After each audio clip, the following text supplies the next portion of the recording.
உங்கள் எல்லாருக்கும் இந்த பூவை பற்றி தெரியும். இது வந்து அரளிப்பூ. ஆனால் இந்த பூவில் எவ்வளவு விஷத்தன்மை இருக்குங்கிறது நம்ம யாருக்கும் தெரியாது. நம்மலாம் இவ்வளோ நாள் மஞ்சப்பூவில் தான் விஷத்தன்மை இருக்குன்னு நினச்சிட்டு இருந்தோம். இல்லை ஃப்ரெண்ட்ஸ், இதுலேயும் விஷத்தன்மை இருக்குது. கேரளாவில் ஒரு பொண்ணு இந்த பூவை சாப்பிட்டுட்டு ஒரு 2-3 மாதத்துக்கு முன்னாடி இறந்து போயிட்டாங்க.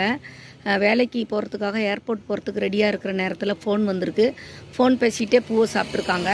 அந்த பூவில் உள்ள தன்மை வந்து 2-3 இதழ் தான் சாப்பிட்டாங்களாம், இறந்து போயிட்டாங்க. அப்புறம் ஆய்வு காமிச்சு பார்த்ததில் அந்த பொண்ணுடைய பிளட்டில் வந்து இந்த விஷம் வந்து கலந்துருச்சின்னு சொன்னாங்க.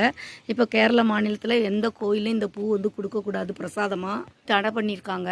பூவை வந்து ஆராய்ச்சிக்கு அமைச்சு விட்டு அது வந்து ஆய்வு பண்ணதுக்கு அப்புறம் தான் இந்த அறிக்கையை வந்து கேரள அரசு வெளியிட்டிருக்காங்க.